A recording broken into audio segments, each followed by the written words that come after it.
आप लोगों को वही यहाँ मिलेगा।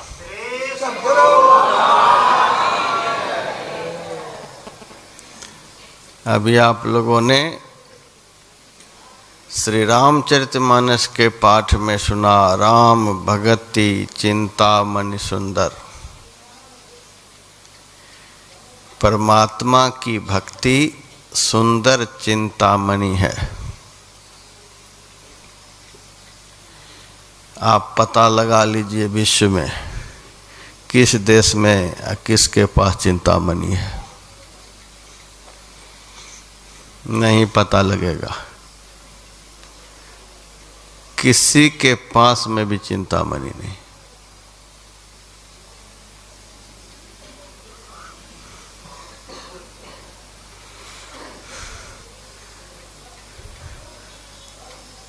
और जो किसी भी देशवासियों के पास नहीं,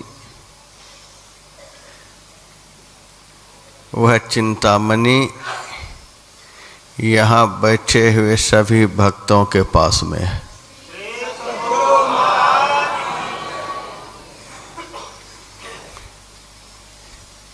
ऐसा लाभ घर में मिलेगा, दुनिया में कहीं जाने से मिलेगा, दुनिया का कोई काम करने से मिलेगा? नहीं मिलेगा।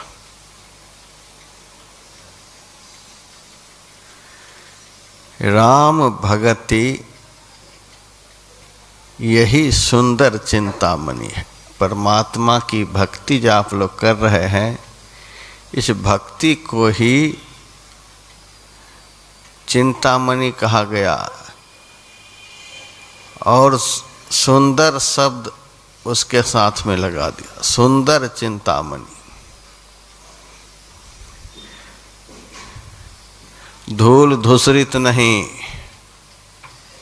काई लगी हुई नहीं, सुंदर साफ सुथरा। परमात्मा की भक्ति सुंदर चिंतामणि है।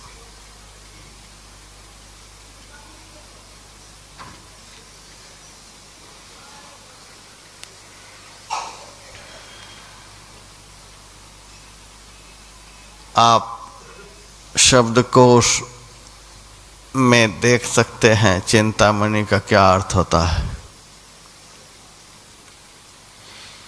जिस मणि के चिंतन करने से चिंता दूर हो जाए, उसको चिंतामणि कहते हैं।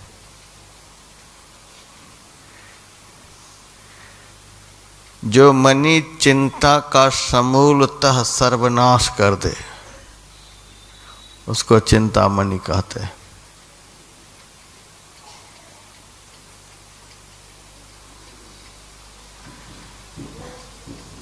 ऐसा भी मैंने शब्दकोश में देखा है कि 8 भार सोना प्रतिदिन चिंतामणि से झड़ता है।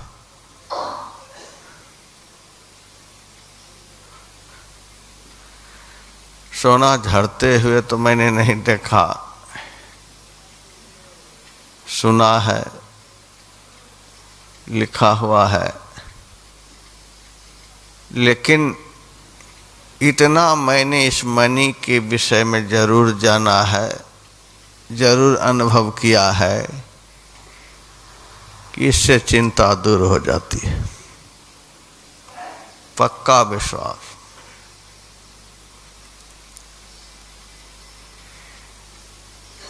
और इस मणि का प्रभाव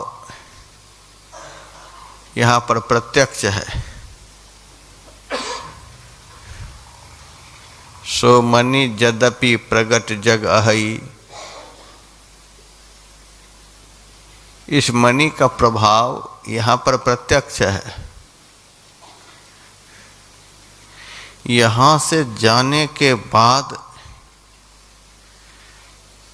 आप अपने मन की स्थिति को देखेंगे, यहाँ बैठकर अपने मन की स्थिति पर विचार करेंगे। बहुत अंतर है।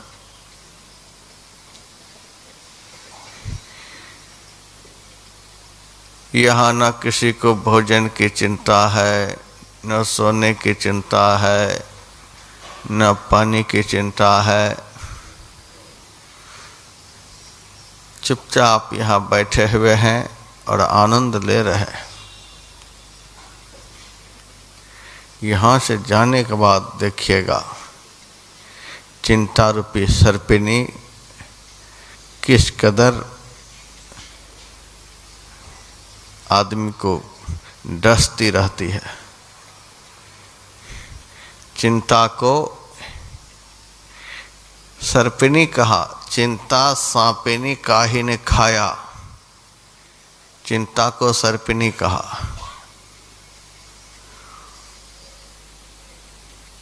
फिर चिंता को चिता भी कहा है। चिंता शब्द से एक बिंदी को हटा दीजिए, वह चिता का रूप धारण कर लेगा।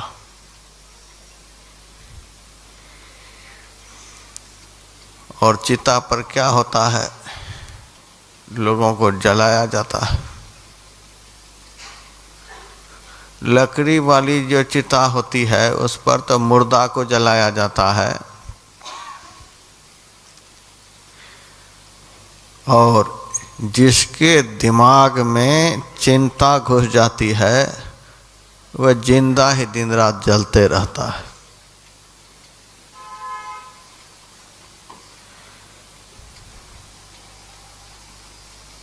आप सब की तरफ देखिएगा, धनवान भी सिर पकड़ा हुआ है, पुत्रवान भी सिर पकड़ा हुआ है, सब आदमी इस चिंता के मारे जल रहा है। महाराज यह चिंता, महाराज वह चिंता।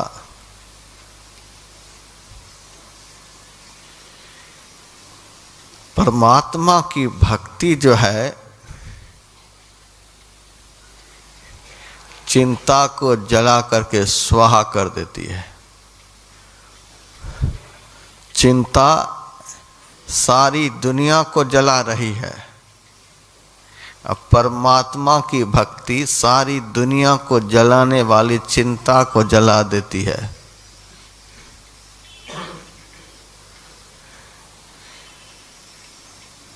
चाह गई, परमात्मा की भक्ति जिनके जीवन में आती है, चाह गई। परमात्मा की भक्ति सबसे पहले भक्त के अंदर की चाहना को ही भगा देती है। चाह गई,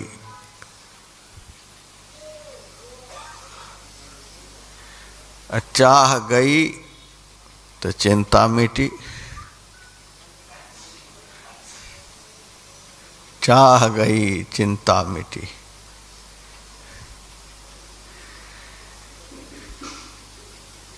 अब कुछ भी नहीं चाहिए।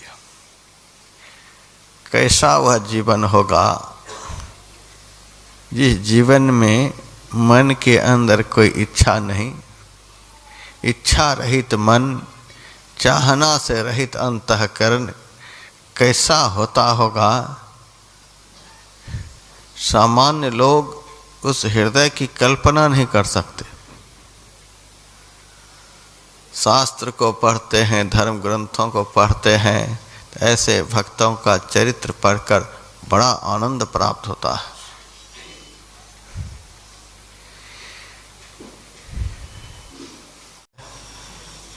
साधारण एक मच्छर है, पीने दो, उसको भी भगाते रहते हैं। उस आदमी को विष्णु भगवान की चिंता है, कैसे दुनिया खाएगी।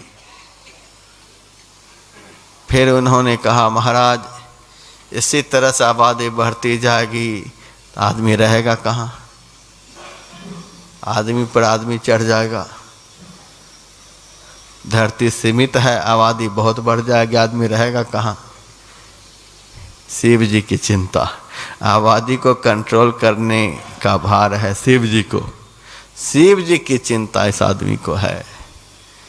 आदमी बहुत बढ़ जाएगा तो रहेगा कहाँ, यह चिंता है। मैंने कहा शिव जी को यह चिंता होनी चाहिए, तुमको क्यों चिंता है? शिव जी जानेंगे कि आबादी कैसे कंट्रोल में लाएंगे। एक ही भूकंप के झटके में तो आबादी को लेवल में ले आएंगे। और चिंता है शिव जी की, ब्रह्मा की चिंता, विष्णु की चिंता, शिव जी की चिंता, गणेश की चिंता। महाराज दुनिया कैसे चलेगी, लगता है कि घोर कलयुग आ गया। परमात्मा की चिंता है। इतनी बड़ी चिंता को लिए आदमी बैठा हुआ है। ब्रह्मा जी को कोई चिंता नहीं, वे आराम से बैठकर भजन कर रहे हैं। भजन कर रहे हैं तो सारी सृष्टि का विस्तार कर रहे हैं, फिर भी उनको कोई टेंशन नहीं है। विष्णु भगवान को देखिए, ये ध्यान में मस्त रहते हैं, योग निद्रा में पड़े हुए रहते हैं, लक्ष्मी चरणों को दबाती रहती हैं। काल ही जिनका बिछावन है, भुजग शयनम, काल के ऊपर विश्राम कर रहे हैं, मस्ती में हैं, योग की निद्रा में हैं, उनको कोई चिंता नहीं। भजन में इतनी ताकत है, भक्ति में इतना सामर्थ्य है कि सारी सृष्टि का वह पालन कर सकता है। सारी सृष्टि को खिलाने की ताकत भक्त में आ जाती है। विष्णु भगवान सारी सृष्टि के पालनहार हैं, दिन रात भजन में बैठे रहते हैं, सारी सृष्टि का पालन करते हैं, उनको कोई चिंता नहीं। भजन में वह शक्ति है कि सारी सृष्टि का भरण पोषण करते हैं, टेंशन कुछ भी नहीं। और शिव जी को तो देखिए, वे तो भजन में ही रहते हैं। सबसे कम दिन में वे आँख खोलते हैं तो 87,000 वर्ष लगता है। बीते संवत सहस 87 तजी समाधि शंभु अविनाशी। सबसे कम दिन की समाधि शिव जी की लगती है तो 87,000 वर्ष। इतने वे ध्यान के प्रेमी हैं, इतने वे भजन के प्रेमी हैं, इसीलिए सारी सृष्टि को कंट्रोल में करके रखते हैं। सारी सृष्टि के नियंत्रक हैं भगवान शिव, उनको कोई चिंता नहीं। परमात्मा तो इनसे भी ऊपर हैं। जग पे खन तुम देखनिहारे, विधि हरि शंभु नचावनिहारे। सबको नचाने वाले परमात्मा के ही ये तीनों मुख्य सेवक हैं। एक के द्वारा सर्जन कराते हैं, दूसरे के द्वारा पालन कराते हैं, तीसरे के द्वारा संहार कराते हैं। परमात्मा के ही ये तीनों मुख्य सेवक हैं। उस परमात्मा में कोई चिंता नहीं, कोई टेंशन नहीं।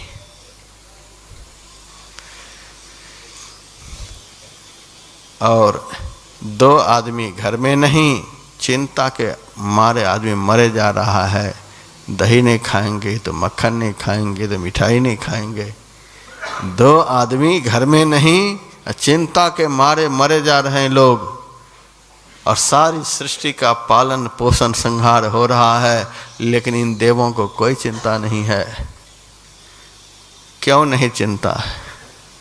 वे भजन करते हैं। भजन करने से चिंता खत्म हो जाती है। भजन का यही फल है। लेकिन मैंने किसी पुराणों में नहीं पढ़ा, किसी भी धर्म ग्रंथों में नहीं पढ़ा, न आप लोग पढ़े होंगे कि शिव जी कहीं कामर लेकर के गए हैं बोल बम करते हुए। वे चुपचाप कैलाश में हो, चाहे अमरनाथ में हो, चाहे कहीं भी हो, वे चुपचाप गुफा में बैठ करके ध्यान लगाते हैं। विष्णु भगवान के लिए मैंने कहीं भी नहीं पढ़ा कि फूल की साजी लिए हुए मंदिरों में भटकते फिरते हैं। वे एक जगह बैठकर ध्यान लगा रहे हैं। ब्रह्मा जी के विषय में मैंने कहीं नहीं पढ़ा कि ब्रह्मा जी झोली कमंडल लिए तीर्थों में घूमते फिरते हैं। धामों में चक्कर लगाते रहते हैं। ब्रह्मा जी के विषय में मैंने नहीं पढ़ा, गणेश जी के विषय में भी मैंने नहीं पढ़ा। ये ब्रह्मा विष्णु महेश सर्जन पालन संहार करने वाले, इतना बड़ा सामर्थ्य इनके पास, और एक जगह बैठ करके ध्यान लगाते हैं, भजन करते हैं। इस भजन से वह शक्ति आती है कि वे सारी सृष्टि का सर्जन पालन संहार कर सकता है। बैठ करके चिंतन करते हैं। राम की भक्ति सुंदर चिंतामणि है, परमात्मा की भक्ति सुंदर चिंतामणि है। हम किसकी भक्ति कर रहे हैं? राम की भक्ति क्या है? रोज मैं सुना रहा हूं, राम की भक्ति क्या है, कृष्ण की भक्ति क्या है, शिव जी की भक्ति क्या है। परसों भी सुनाया, संत का संग करना यह राम की भक्ति है, संत के उपदेशों को सुनना यह राम की भक्ति है, सद्गुरु के चरणों की सेवा करना यह राम की भक्ति है, ईश्वर का गुणगान करना यह राम की भक्ति है, संत के बताए हुए मंत्र का निरंतर जप करते रहना यह राम की भक्ति है। सारी इंद्रियों को विषयों की तरफ नहीं जाने देना, स्थिर कर लेना। कोई भी इंद्री किसी भी विषयों की तरफ नहीं जा सके, इंद्रियों का दमन कर लेना यह राम की भक्ति है। अपने चंचल चलायमान मन को अपने बस में कर लेना, एक क्षण के लिए भी मन संसार की तरफ नहीं जाए, यह राम की भक्ति है। परमात्मा की दया से जो कुछ भी प्राप्त हो जाए उतने से ही सदैव संतुष्ट होकर के रहना यह राम की भक्ति है। सबके साथ सरल सीधा व्यवहार करना यह राम की भक्ति है। और स्वयं राम ने इस भक्ति के उपदेश सबरी को बताए हैं। इससे बढ़कर भी कोई प्रमाण चाहिए आप लोगों को? भगवान राम इसको भक्ति कहते हैं। भागवत में श्रवणम कीर्तनम विष्णु स्मरणम पाद सेवनम अर्चनम वंदनं दास्यं सख्यं आत्मनिवेदनम, ये भक्ति के 9 अंग हैं। यथार्थ में भगवान राम ने, भगवान कृष्ण ने जो करने के लिए कहा है वही भक्ति है। गीता के 9वें अध्याय में भगवान ने कहा, भूतों को पूजने वाले भूतों के पास। आप लोगों को जाना है भूतों के पास? कहेंगे नहीं, पितरों को पूजने वाले पितरों के पास जाने का विचार हो तो लगे रहें। देवों को पूजने वाले देवताओं के पास, और मेरा भक्त मेरे पास आता है। परमात्मा का भक्त, परमात्मा की भक्ति करने वाला परमात्मा के पास। आखिर में भगवान ने कहा, मेरा भक्त मेरे पास आ जाता है। परमात्मा के पास चले जाने पर क्या होता है और इन तीनों के पास जाने पर क्या होता है? भूत के पास आप जाएंगे तो मरकर भूत ही बनेंगे। पितरों के पास आप मरकर चले जाएंगे तो कुछ दिनों तक पितृलोक में रहेंगे, पुण्य क्षय हो जाएगा, फिर इसी 84 लाख के चक्कर में पड़ जाएंगे। देवताओं के पास आप स्वर्ग में चले जाएंगे, आपका पुण्य खत्म हो जाएगा और स्वर्ग से धक्के दे करके बाहर निकाल दिए जाएंगे। ते तम भुक्त्वा स्वर्ग लोकम विशालम क्षीणे पुण्य मर्त लोके विशंति। भगवान कहते हैं यद गत्वा न निवर्तन्ते तद्धाम परमम मम। जहाँ जाकर जीव को फिर इस दुखमय संसार में लौटकर आना नहीं पड़ता, वह मेरा परम धाम है। परमात्मा की शरण में चले जाएंगे, परमात्मा को आप प्राप्त कर लेंगे, इस दुखमय संसार में कभी आना ही नहीं होगा। परमात्मा की भक्ति करने से आप परमात्मा के पास चले जाएंगे। परमात्मा की भक्ति करना क्या है? परमात्मा की भक्ति कैसे की जाएगी? देवता की प्रतिमा तो हम देखते हैं मंदिर में है, लेकिन परमात्मा की प्रतिमा देखे हैं कहीं किसी मंदिर में? नहीं देखे हैं। परमात्मा ने जिस रूप में लीला की है, अवतार लिया है, उस रूप को हम भले कहीं देख लेते हैं, लेकिन जिन्होंने रूप धारण किया उसको हम कहीं भी नहीं देख सकते हैं। तो परमात्मा की भक्ति करने से हम परमात्मा के पास चले जाएंगे। वहाँ जाने के बाद आने जाने का चक्कर खत्म हो जाएगा।